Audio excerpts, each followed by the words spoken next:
Beleza. Então, bom dia, gente, né? A gente está aqui agora para essa segunda aula de hoje, que é a aula de patologia especial. Na aula de hoje, a gente vai conversar alterações pancreáticas, que levam aí a doenças nos animais. Então, falando um pouco sobre o pâncreas e sobre o funcionamento pancreático. Então, o pâncreas, ele é um órgão que está localizado próximo ao estômago e ao intestino delgado. Ele é um órgão que fica associado ao intestino delgado, muitas vezes sendo até confundido com o mesentério, que é aquela lâmina de tecido conjuntivo que une as alças intestinais. Então, o pâncreas, ele fica ali aderido ao mesentério. Daqui a pouco eu mostro imagens que vão de animais, cão, gato, que vai mostrar melhor o posicionamento e o formato, a anatomia do pâncreas. Então, o pâncreas, ele tem uma função dupla. Ele é um órgão tanto endócrino quanto exócrino. O que é isso? Ele produz tanto hormônio quanto secreções que vão para o meio externo do corpo. Se a gente fizer uma análise da histologia do pâncreas, a gente vai encontrar uma organização celular mais ou menos nesse sentido, nesse formato que mostra o desenho. Então, a gente tem glândulas exócrinas, organizadas em forma de ácinos, que são essas células aqui, ó, com formato triangular e que se organizam formando bolsinhas. Essas células, essas bolsas são chamadas de ácinos. Essas células, elas são responsáveis pela produção da secreção exócrina do pâncreas. Essa secreção exócrina, ela é constituída de enzimas, de bicarbonato de sódio, que vão ser liberadas na luz dos ácinos, e a partir dos ácinos elas vão ser levadas para ductos cada vez maiores, que vão levar esse conteúdo até a luz do intestino delgado. Então, os ácinos secretam enzimas digestivas que vão ser levadas até o intestino delgado. Além dos ácinos, que são a maior parte do pâncreas, então de 85% a 90% do pâncreas é formado por ácinos, que vão secretar as enzimas que vão para o intestino delgado. O restante, 15%, 10% do pâncreas, é composto por ilhotas pancreáticas, que são essas células aqui que se aglomeram. Essas células, elas são produtoras de hormônios. Hormônios que vão ser liberados na corrente sanguínea para agir sobre o corpo. Os hormônios que o pâncreas produz são a insulina e o glucagon. Tem outros hormônios, mas os principais, insulina e glucagon, que tem como função regular a glicemia, a concentração de glicose no sangue dos animais, tá? Então, o pâncreas é esse órgão que está associado ao intestino delgado, muito próximo a ele, aderido ao intestino delgado. Ele é composto por uma porção exócrina e uma porção endócrina. 90% porção exócrina, composto pelos ácinos produtores de enzimas digestivas. E 10% composto por ilhotas pancreáticas, também chamadas de ilhotas de Langerhans, que são compostos por células alfa e beta, produtoras de glucagon e insulina, respectivamente. Essas secreções caem na corrente sanguínea e vão agir sobre os demais tecidos do corpo. O pâncreas, ele tem formato variado, extremamente variado, dependendo da espécie que a gente está tratando. Então, no cão e no gato, o pâncreas tem esse formato aqui. No porco, ele já é extremamente lobulado e está espalhado entre as alças intestinais do intestino delgado. No bisão tem esse formato aqui, e aqui no cavalo, esse formato aqui. Então, o formato do pâncreas é extremamente variável entre as espécies. Então, aqui no cão, né, para a gente ter ideia. Então, aqui a gente tem, ó, o estômago, aqui a gente tem o esôfago. Isso aqui é o pâncreas, aderido na porção posterior do estômago e no intestino delgado. E isso aqui é o mesentério, ó, que liga as alças intestinais do intestino delgado, tá? Então, o pâncreas, ele tá aderido com o mesentério. Aqui, a gente tem uma imagem real, né, de uma peça anatômica. Então, aqui a gente tem o estômago, aqui a gente tem o antro pilórico e aqui a gente tem o duodeno. E essa massa aqui, que tem uma constituição diferente do mesentério, essa massa é o pâncreas. Acho que tem outras figuras aqui, ó. Então, isso aqui é o duodeno desse animal. Aqui a gente tem o fígado. E aqui a gente tem o mesentério, ó. O mesentério é essa lâmina que é transparente. E dentro do mesentério a gente tem esse tecido que tem uma coloração de gordura aqui, que é o pâncreas, tá? Então, o pâncreas está localizado no mesentério, associado com o duodeno.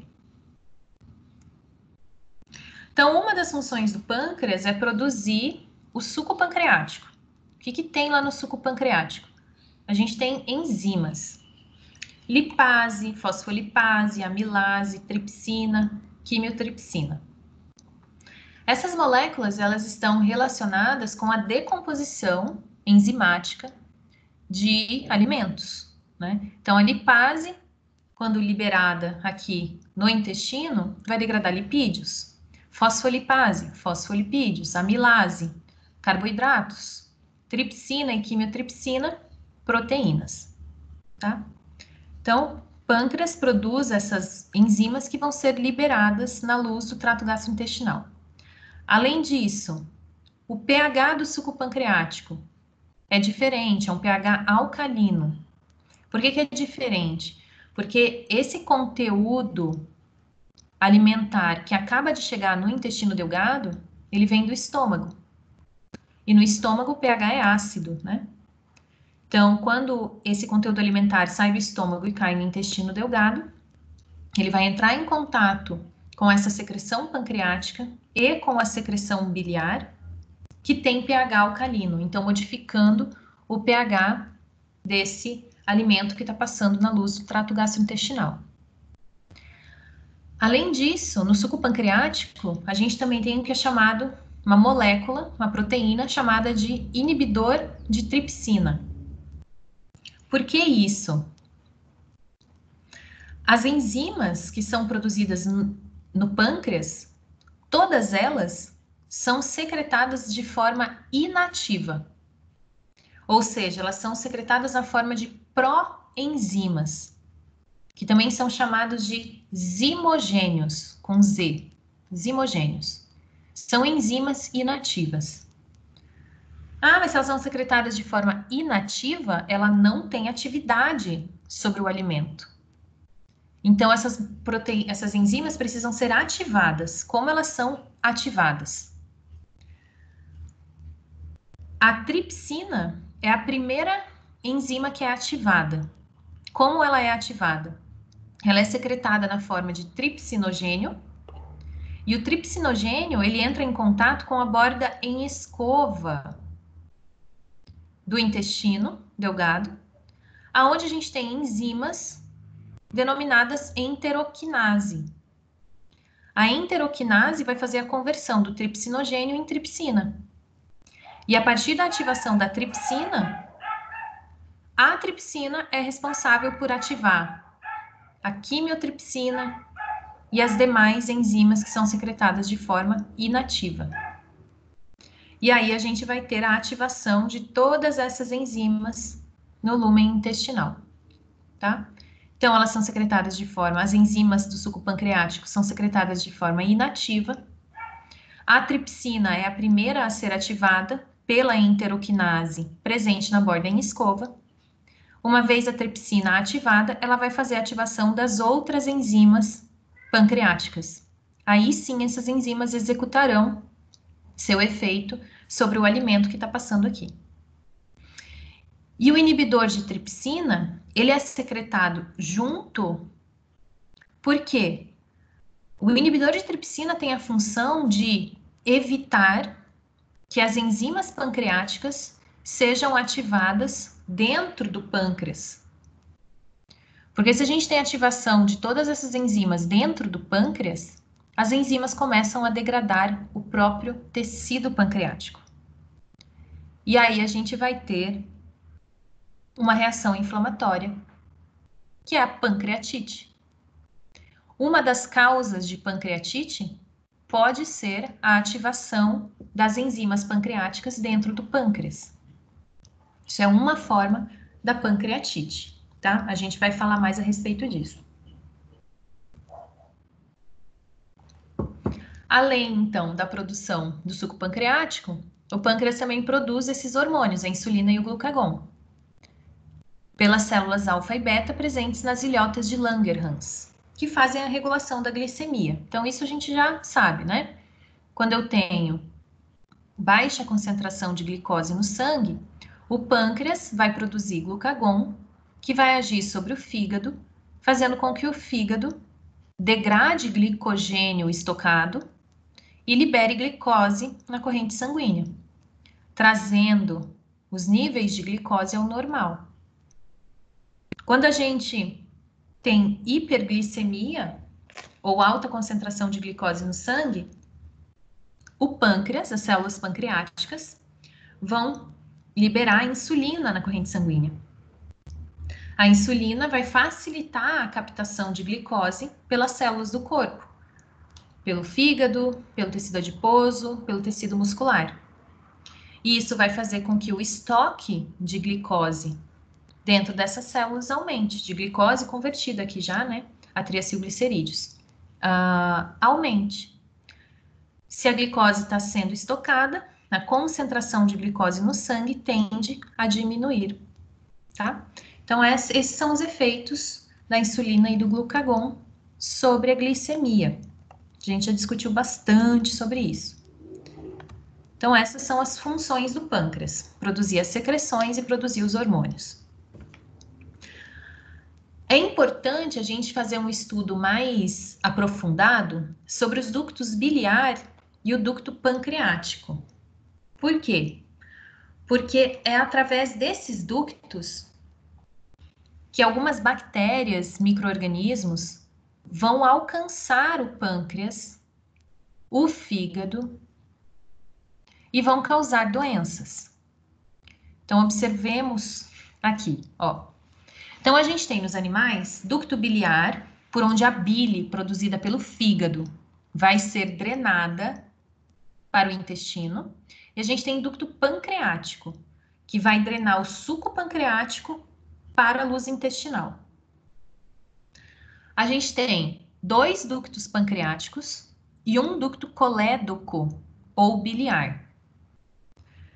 Ducto pancreático principal e acessório e o ducto biliar. Então, observem aqui. Isso é felino. Então, no felino, a gente tem o pâncreas aqui, associado à alça intestinal. Do pâncreas surge um ducto, que é o ducto principal, e o segundo ducto, que é o ducto acessório, mais ventral. O ducto principal, ele tem uma fusão com o ducto colédoco, que traz a bile, o ducto biliar. Então, eles se fundem aqui no felino antes de chegar ao intestino. Então, une ducto biliar com ducto pancreático principal, e aí eles saem na alça intestinal através de um mesmo orifício, que é chamado de papila duodenal maior. E o ducto pancreático acessório, ele sai aqui na alça intestinal numa papila, que é chamada de papila duodenal menor, tá? E no cão é semelhante. A gente tem ducto pancreático principal e ducto pancreático acessório, da mesma forma. Qual que é a diferença?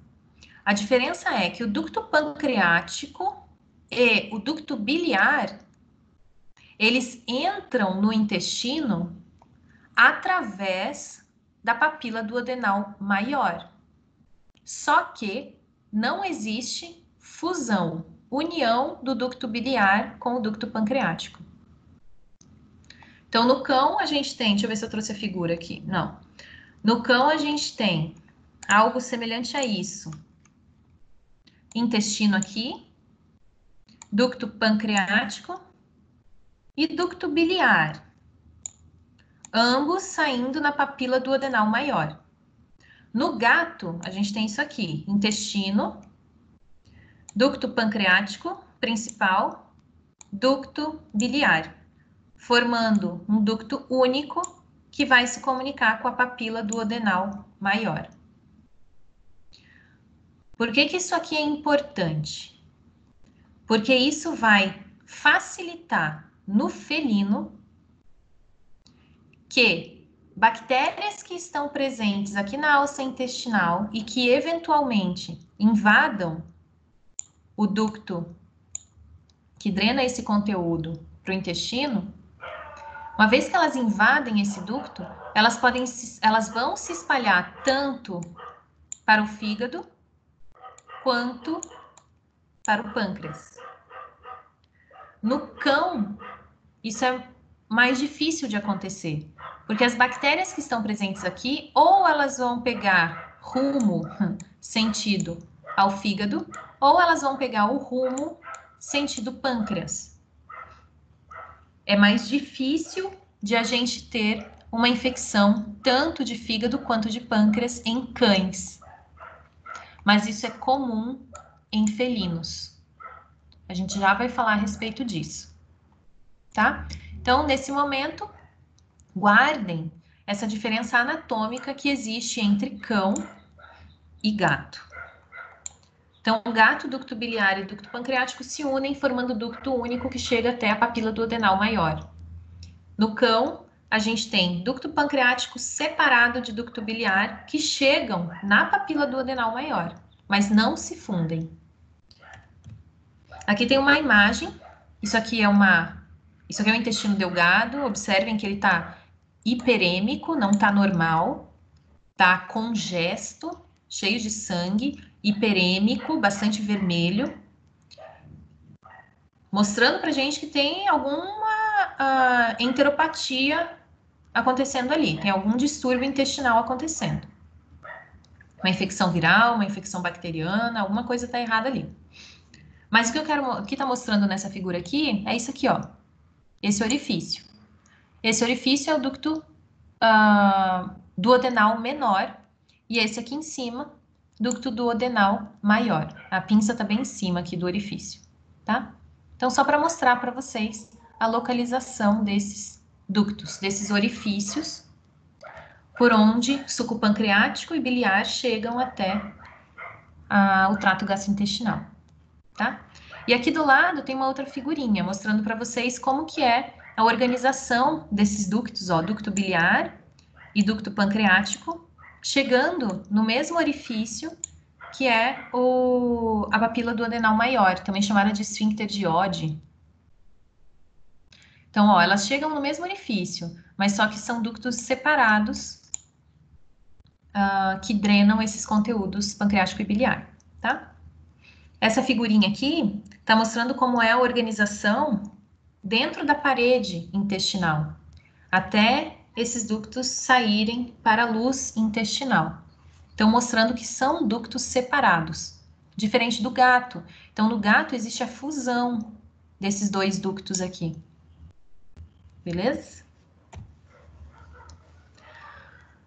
Esse órgão, ele também tem portas de entrada ou é causador de doenças. Então, quando que o pâncreas pode se apresentar alterado? Quando ele sofre um trauma, então trauma cirúrgico, atropelamento, espancamento de animal, uma vez que você machuca o pâncreas, ele vai responder como um processo inflamatório. E a partir desse processo inflamatório vai ser gerada uma pancreatite. Ela pode ser pior ou menos grave, dependendo do tamanho do insulto que foi causado no órgão. Os micro-organismos, né, causadores de doenças, podem chegar no pâncreas via sangue, via hematógena, e aí causar uma doença. Micro-organismos podem alcançar o pâncreas por um transporte biliar retrógrado, principalmente bactérias que têm a capacidade de se movimentar. Então, elas saem da alça intestinal e adentram e chegam à vesícula biliar e depois ao fígado. E também essas bactérias podem chegar ao pâncreas por um transporte retrógrado pancreático mesmo. Então, elas adentram o ducto pancreático e chegam até o órgão. Como que o pâncreas responde a esses insultos? Ele tem regeneração, ele pode se regenerar, mas é uma regeneração muito mais modesta, mais lenta, menos intensa do que aquela do fígado, né? O fígado a gente viu, a gente pode ficar com 1/3 do fígado funcionando, que ele é capaz de se regenerar. Aqui a gente não tem essa resposta tão intensa, mas os ácidos têm capacidade de se proliferar e se regenerar. Em relação às ilhotas pancreáticas, essas já são mais difíceis de se regenerarem, tá? E uma vez agredido, da mesma forma que o fígado, o pâncreas faz fibrose. Então, ele substitui o tecido normal por um tecido fibrótico que não tem atividade funcional e até atrapalha o funcionamento do órgão.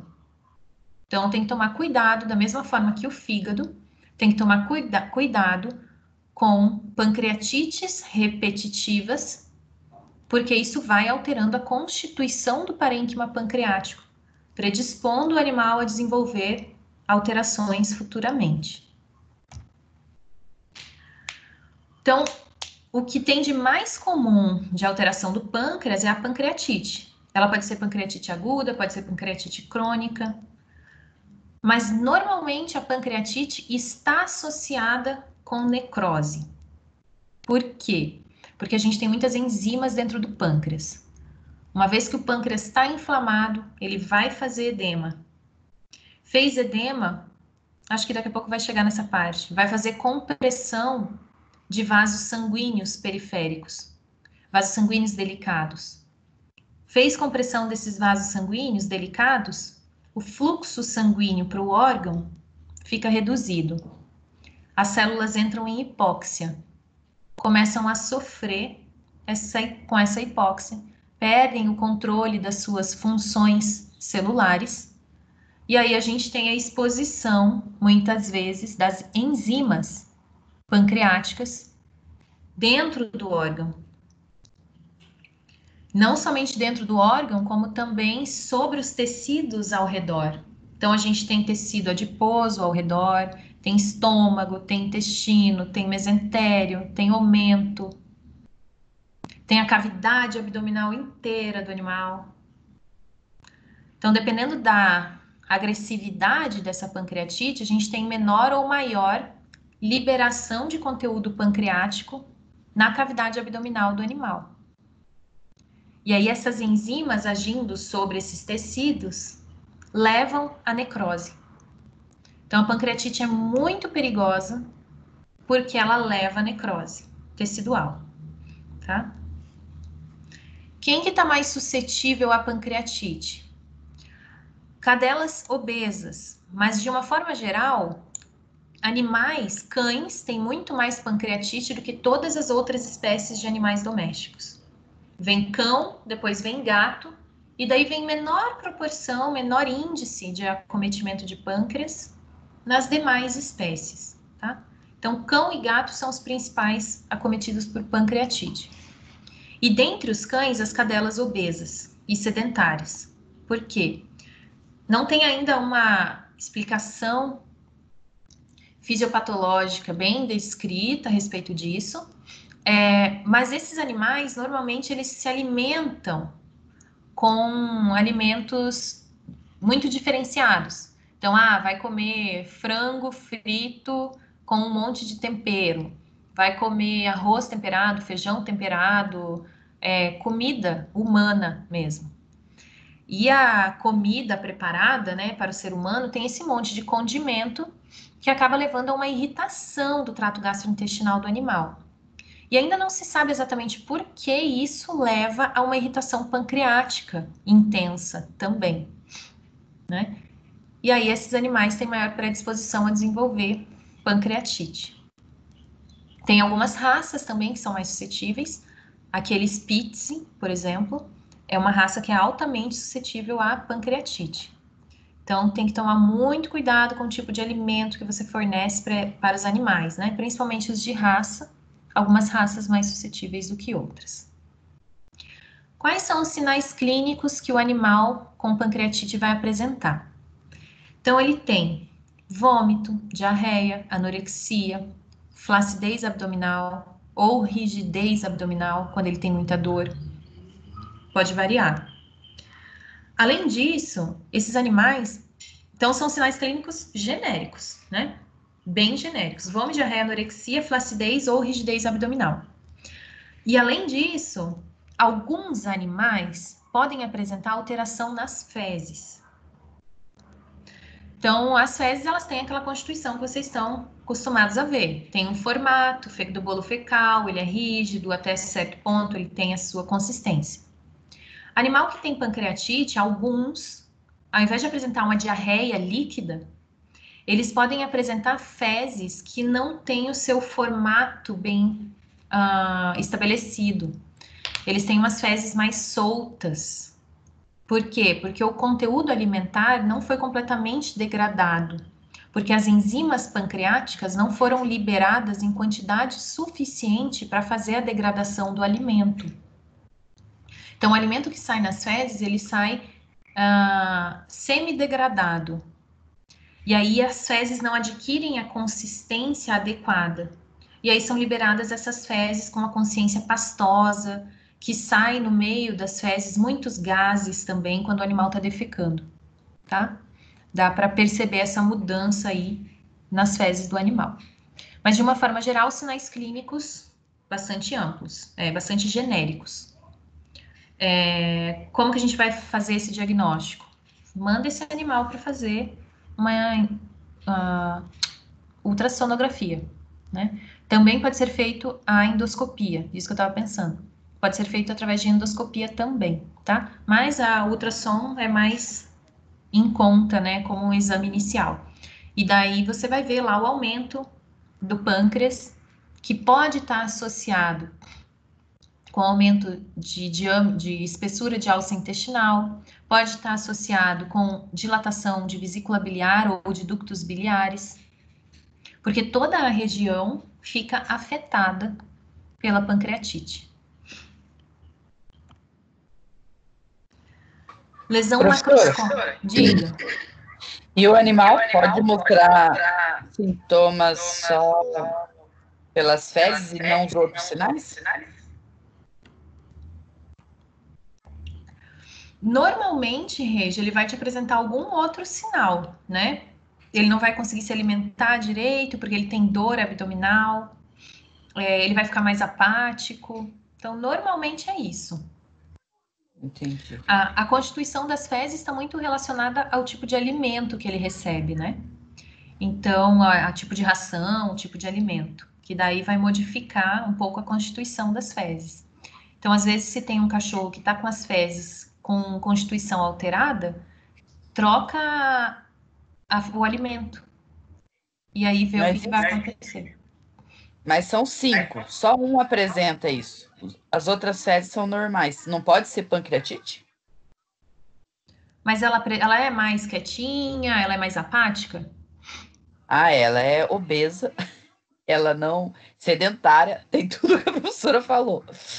Só não tem nenhum dos outros sintomas. Ela come bem?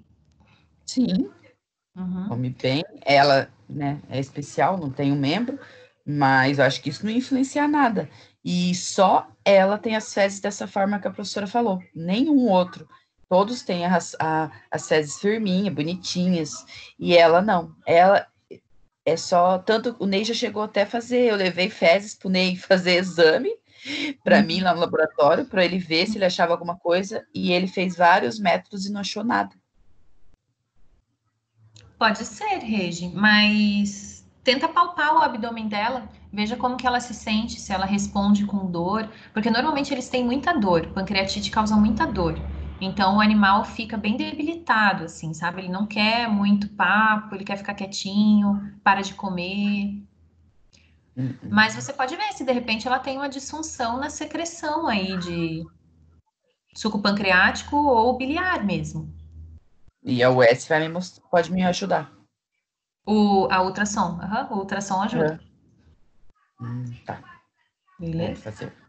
Uhum. De lesão macroscópica, o que a gente vai enxergar num animal quando ele tem pancreatite? Mais ou menos essa situação aqui, gente, ó. Então, a gente encontra... Isso aqui é o pâncreas, isso aqui é pâncreas saudável, né? A parte dele aqui saudável. E isso aqui é um pâncreas com pancreatite, que está afetado. Então, vocês podem ver, ele está hiperêmico, está vermelho, está edemaciado, tem aumento de volume, tem hemorragia aqui, né? Tem vasos sanguíneos rompidos, que o sangue está preso dentro da cápsula que envolve o pâncreas, mas tem vasos sanguíneos rompidos aqui. E pontos de necrose também. Então, aqui a gente já tem, quando chega nesse estado aqui, a gente já tem necrose associada. Além do pâncreas afetado, aqui, nesse tecido, isso aqui é tecido adiposo, ó, que está associado com o mesentério. E aqui também, tecido adiposo. Observem aqui, nessa região dessas flechas brancas, onde a gente consegue ver pontos brancos sobre o tecido adiposo. O que são pontos brancos sobre o tecido adiposo? Não é piada, é sério. Isso aqui é como a necrose em tecido adiposo é apresentada. Então, isso aqui é ponto de necrose em tecido adiposo. Necrose associada com saponificação. Por quê? Porque a gente tem bicarbonato de sódio produzido aqui, enzimas pancreáticas liberadas nessa região, então as lipases agindo sobre o tecido gorduroso, tecido adiposo. E aí a gente vai ter áreas de necrose também nos tecidos periféricos, tá? Então, isso é o que o pâncreas acaba causando. Ele danifica não somente o próprio órgão, como também os órgãos adjacentes, devido à liberação dessas enzimas pancreáticas na cavidade abdominal. Então, lesão macroscópica, o que a gente enxerga? Degradação proteolítica do parênquima pancreático. Então, degradação química por enzimas do parênquima pancreático. Focos hemorrágicos, edema, né? Aqui nas setas pretinhas. Áreas lesionadas intercaladas com áreas saudáveis. Então, é isso que a gente está vendo aqui, uma área saudável e aqui regiões bastante danificadas e regiões que não foram tão afetadas ainda. E necrose de gordura que está em torno do órgão. Então, são esses pontinhos brancos que a gente encontra aqui. Então, isso aqui é uma imagem de... Esse site aqui, gente, ó, recomendo que vocês acessem. É em inglês, mas esse site é muito legal. Tem muita coisa explicando as doenças.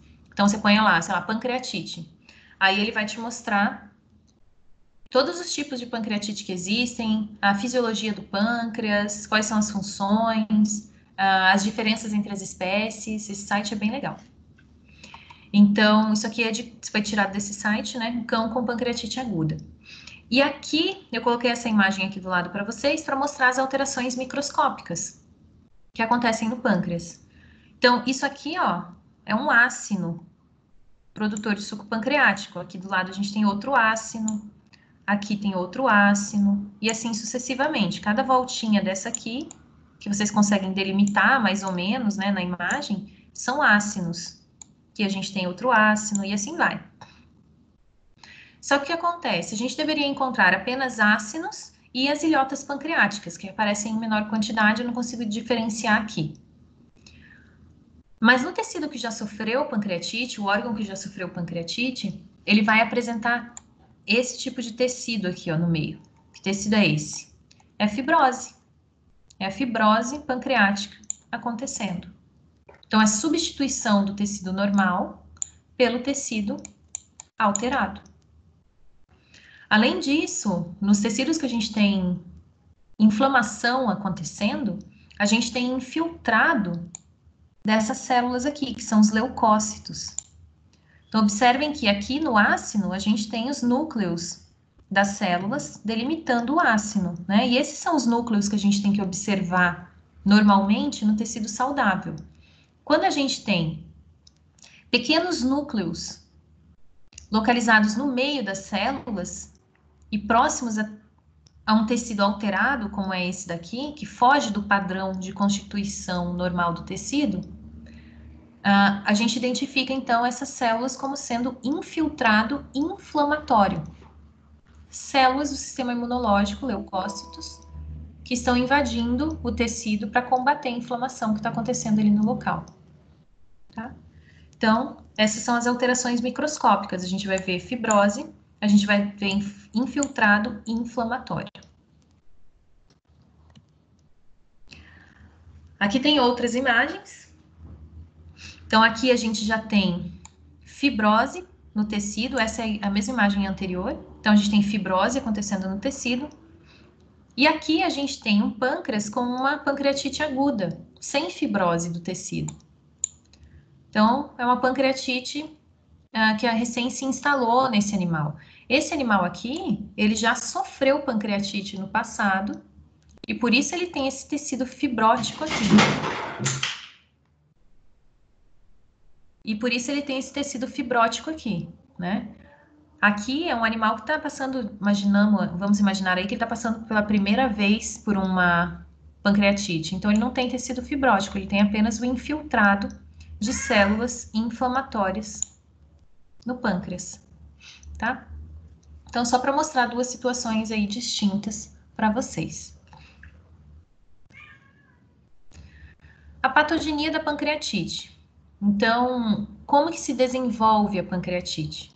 Ela pode se desenvolver por diversas formas. Ó, tem 3 formas aqui.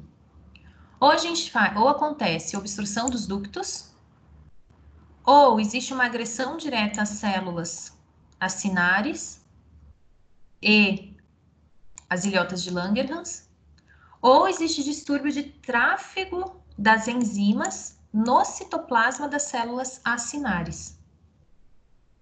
Obstrução dos ductos. O que pode obstruir um ducto pancreático ou um ducto biliar?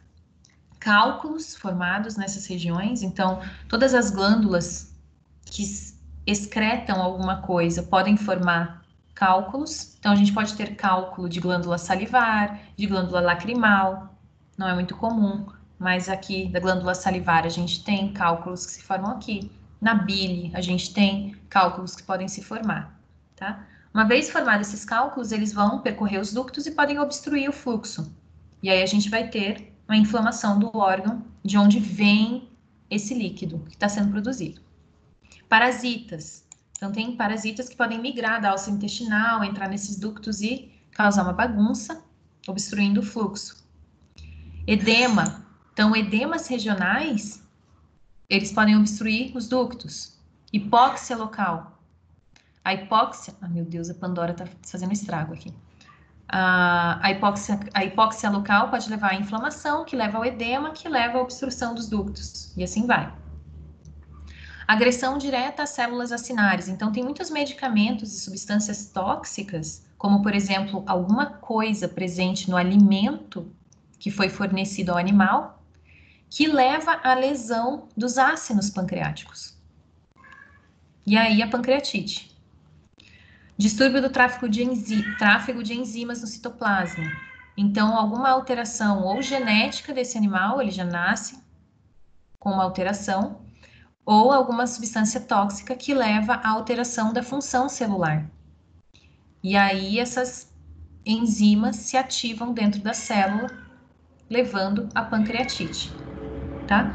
Então, são essas as três causas principais de pancreatite: obstrução do ducto, agressão às células acinares ou distúrbios do tráfego de enzimas no meio intracelular. Né? Então, alimentação errônea, trauma, também estão associados com isso. A alimentação errônea entra aqui, né? Nas substâncias tóxicas. E o trauma entra aí como uma quarta, então, causa de pancreatite.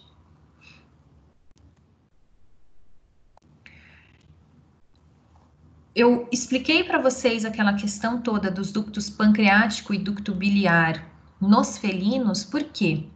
Porque no felino a gente tem uma doença que é bem interessante, que é a chamada tríade felina. Tríade felina. Tríade por quê? Porque são 3 órgãos que são afetados simultaneamente. Então, ó, vai acometer quais órgãos? Intestino delgado, pâncreas e fígado. Por quê?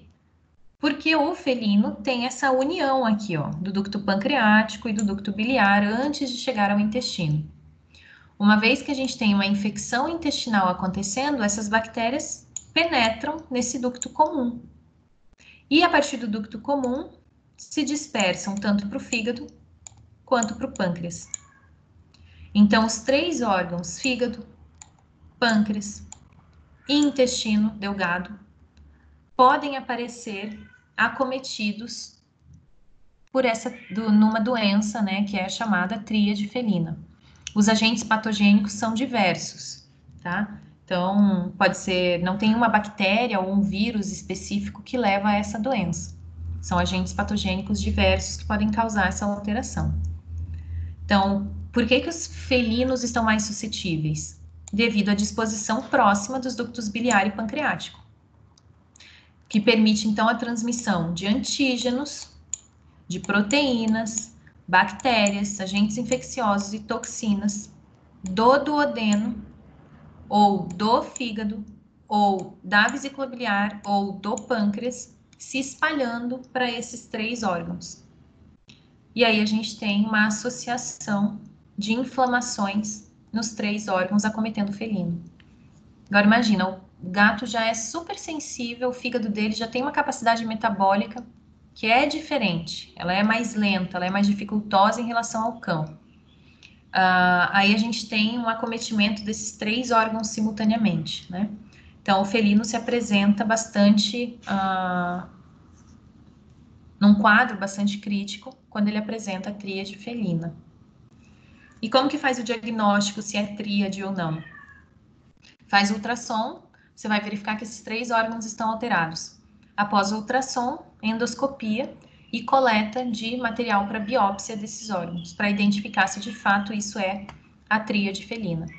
Teoricamente, você vai encontrar o agente patogênico dessa tríade felina nos 3 órgãos, confirmando o diagnóstico. Mas a partir do ultrassom, você já vai começar a tratar esse animal com anti-inflamatório, antibiótico, para reduzir essas inflamações, tá? Então, trouxe aí a tríade felina como um exemplo para vocês. Então, finalizando a aula de hoje, gente, a aula de hoje foi bem curtinha, só para finalizar o pâncreas. Então, desde a aula anterior, né, até a de hoje, a gente conversou sobre doenças, né, que acometem fígado e pâncreas. Tem muito mais doença que vem por aí. Eu vou iniciar o bimestre que vem falando de doenças infecciosas de fígado e pâncreas, doenças cancerígenas, né, hiperplasias que podem acontecer nesses órgãos também. Então, aqui eu trouxe só alguma coisa. Então, o que a gente abordou nessas 2 aulas? As funções desses órgãos, quais são as portas de entrada para os agentes agressores, como que o órgão responde à lesão celular, então ambos respondem com um mais, outro menos regeneração, mas com fibrose, e a fibrose vai levando a uma perda de função gradual do órgão. Então, quanto mais eu lesiono o órgão, mais eu vou fibrosando, menos o órgão vai funcionar. A gente viu algumas manifestações clínicas associadas com lesões nesses órgãos.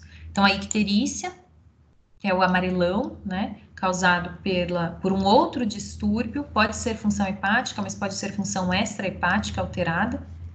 A gente viu a fibrose hepática, que pode se desenvolver a uma cirrose hepática. A gente ouviu também sobre insuficiência hepática e quais são os sinais clínicos associados. Então, a gente viu lá fotossensibilização, encefalopatia hepática, que estão associados com insuficiência hepática. E aqui no final, na última aula, falamos sobre pancreatite, né? Dando ênfase aqui na tríade felina. Se vocês procurarem na literatura, tem muita informação sobre tríade felina. E era isso, galera. Dúvidas? Querem perguntar alguma coisa?